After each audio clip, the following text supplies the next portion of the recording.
May the words of my mouth and the meditations of our hearts be acceptable in your sight, O Lord, our strength and our Redeemer. Amen. Amen.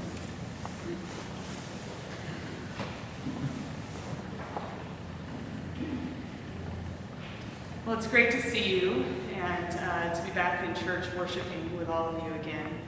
I cannot thank you all enough for your prayers and support over the last month. Being able to be with my mom during the last 10 days of her life was a great gift to me and to my dad and to our whole family. There aren't many people who have the privilege of being able to do so, and I thank you for affording me that. Losing a loved one, in this case my mom, tends to put things into perspective. In some ways, it strips away all the illusions that we hold on to in life that bring us comfort. And in other ways, it gives us freedom. Freedom that day-to-day living just does not offer. The theme of today's readings, pretty much across the board, is forgiveness. And we could say forgiveness is a theme every Sunday, in fact. It certainly comes up a lot in our prayers and in the Eucharistic prayer. Forgiveness is central to our understanding of baptism, which is the sacrament of initiation into the church.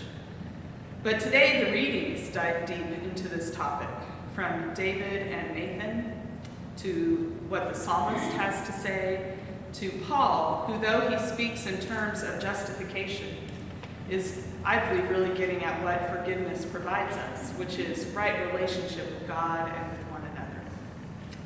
And then there's the gospel and Jesus' teaching on forgiveness. Luke tells a story about this woman who comes and anoints Jesus' feet. It's a radical act on her part. She is crashing a party.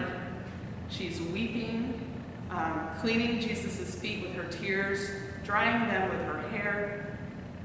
All of this, any good Jew would know, is not okay. It is not okay for her to touch a man who's not her husband. It's not okay for her to show others her hair. It's just not okay what she's doing. And Simon, the Pharisee, is scandalized by this and wonders what kind of prophet Jesus is if he can't tell what's going on here.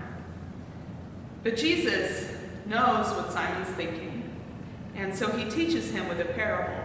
And he sums it up by saying that she has been forgiven of so much, and now she is showing love on the same scale as the forgiveness she has received.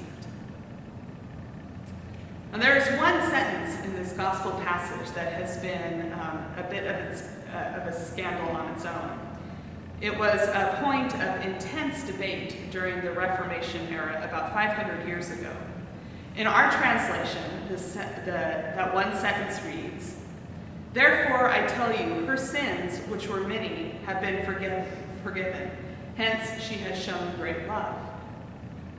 The word hence can be translated for or because. So there's lots of options in that sentence.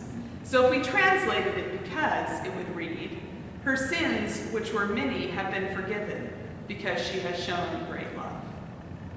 Hence and because change the whole meaning of the sentence. The argument during the Reformation was a chicken and egg kind of argument. Is she forgiven because she loves? Or does she love because she has been forgiven? What do you think? What about in your life? Have you experienced forgiveness because you love? Or have you been able to love because you forgave someone? Underneath all of this is an assumption about the way the human heart works. There is an assumption that the heart works via cause and effect. Cause, love. Effect, forgiveness. Or the reverse. Forgiveness is the cause and love is the effect. I don't believe the human heart works that way.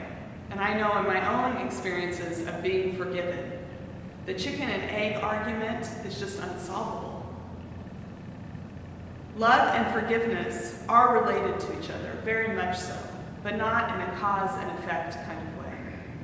I believe it is more about what I call the condition of the heart, or the state of the heart. So let's do a little compare and contrast here with Simon and this nameless woman. Simon is scandalized. He is judgmental. He is ready to get rid of this woman who apparently has quite a reputation. And he's wondering what's up with Jesus that Jesus doesn't get it. His perspective is entirely focused outside of himself, focused on what everyone else is doing, who's right and who's wrong. I would say his heart is hardened to the experience of this woman. The woman, on the other hand, is very much focused inside of herself. And I don't mean that in a selfish way, but in an honest, self-reflective way. Her honest self-reflection has led to this expression of remorse and of love for the one who welcomes her. Her heart is not only open and receptive, it is broken. And into her broken heart, God's love enters. Love and forgiveness are about the condition of our hearts. It's about having hearts that are broken, hearts that have room for God's love to enter, and not hearts that are hardened and critical and judgmental. The bottom line is that we are all forgiven, no matter what kind of heart we have. That's the good news of the gospel. You can rest in that. You are forgiven. But when we have this broken heart, a heart that leaves room for God's love, we will know ourselves as forgiven. And that will change our lives from the inside out. The heart with room for God's love to enter is something that we find not by cultivating it, but by letting go. It's not something that we achieve. It's something that we get to by letting go. Letting go of the judgments, letting go of negativity, letting go of being focused on what others are or are not doing, and taking a good look inside ourselves. The heart with room for God's love to enter is a heart that is open and broken, a heart that knows its need of God. When the condition of our hearts is open and broken, we will know the freedom of forgiveness. We will know the peace which passes understanding, and we will know the power of God's love in